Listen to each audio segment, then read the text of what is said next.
Hello everyone, it is Monday, March 30th, 2020, and I am coming to you today very excited to talk about the third pillar of health and awesomeness, which is proposed solutions. So let's get started. For the third pillar, we're going to cover three areas. The first is, why do we have this pillar? The second is, why don't we naturally do this? And the third is to walk through a semi-real life example, slightly dramatized, to go through and pull all the pillars used to date together. So let's hop in. Why do we have this pillar? Because at the end of the day, just pointing out problems without offering solutions is just complaining. It is not helpful or efficient.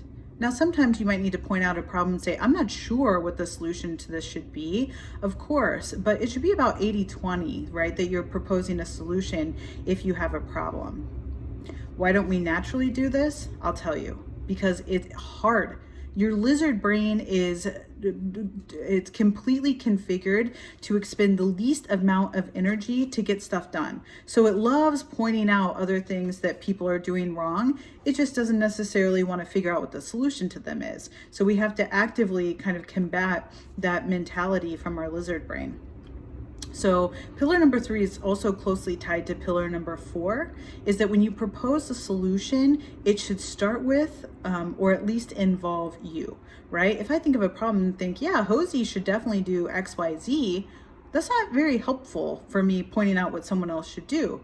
And you might think, but TC, there's so many problems that I see and I'm not a part of them. It's other people's problems, right?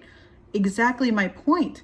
The forcing yourself to be part of the solution has a few key markers of success that helps see anything to conclusion.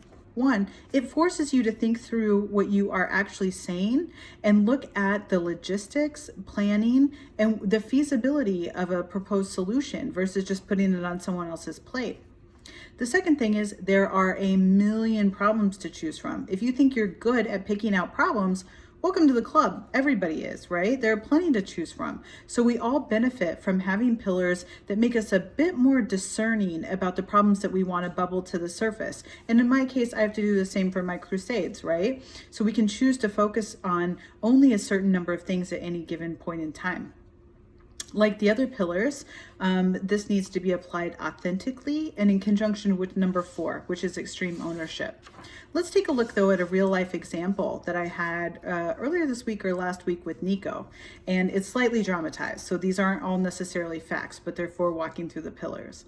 So we have a situation where I started showing the COVID dashboards very rough to the clients, showing them to a few set of clients. So when this started happening and Nico got wind of it, she was wondering kind of what was going on. So applying the first pillar to this situation, again, I don't know exactly what she thought during this time, but applying the first pillar, she may think, why is she doing this? Maybe she's excited. Maybe she's very excited. Maybe she loves them.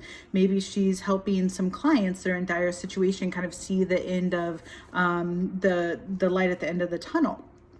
Right? Those are things that she could have applied the first pillar. For the second pillar, she might have said, thought to herself, I'm not exactly sure of why she's doing this, but given TC's history with the clients and all the product that she has gotten them to adopt in the past, I'm sure that she has a good reason for why she's doing this, right? That's applying number 2. And then pillar number 3, propose a solution. She came to me and said, hey, TC, will you let me know, kind of read me in into your thought process about showing these to the clients at this stage of development? And will you also just please let them know that these are very early and some of the things that they're seeing may not end up in the in the final dashboard, just so we're not tied in or committed to doing things that we might not be able to do. I said, sure thing, right?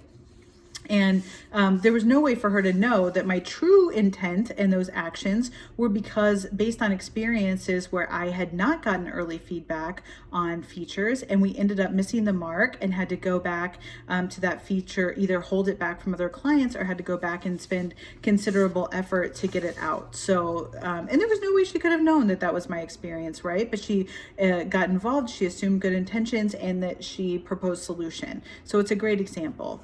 And to contrast to what she did not do is she did not go to John and say, hey, why is TC showing these dashboards to people when they're not ready, right? She didn't think, oh, she's going to get us in trouble. She's signing us up for something we can't deliver on. And she also didn't say to me, hey, why aren't you calling them instead of emailing them? Why aren't you doing a screen share with them instead of emailing them, right? Because all of those approaches would have been cover-ups for her real issue, that she was concerned we would be backed into a corner on something, right? She wasn't necessarily concerned about the way I was doing it or how I was doing it, even though maybe in the back of her mind she was, but her biggest concern was about committing us to something we couldn't deliver on.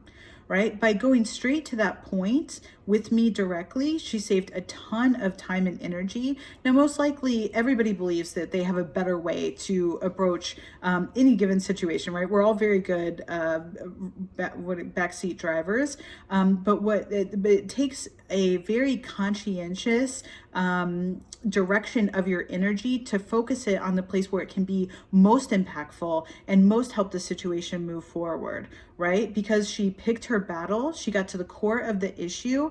She also demonstrated trust for her teammate, which is me. Even if you don't feel it, when you act like that, you actually build it in reverse because you're still giving them prospective trust. And then the final thing that she also showed was self-awareness, that she realized that this is the part of the equation that I'm most sensitive to, focused on that, and saved a lot of time and energy. So that's an example of how we have all the pillars, even extreme ownership that we'll get to later in the week, involved in that example. But I thought it would be helpful to kind of pull everything together at this point and kind of see how they literally do work together. They're dependent and interdependent on each other. So that is what I have for you today. Thank you for watching, and I will talk to you later this week.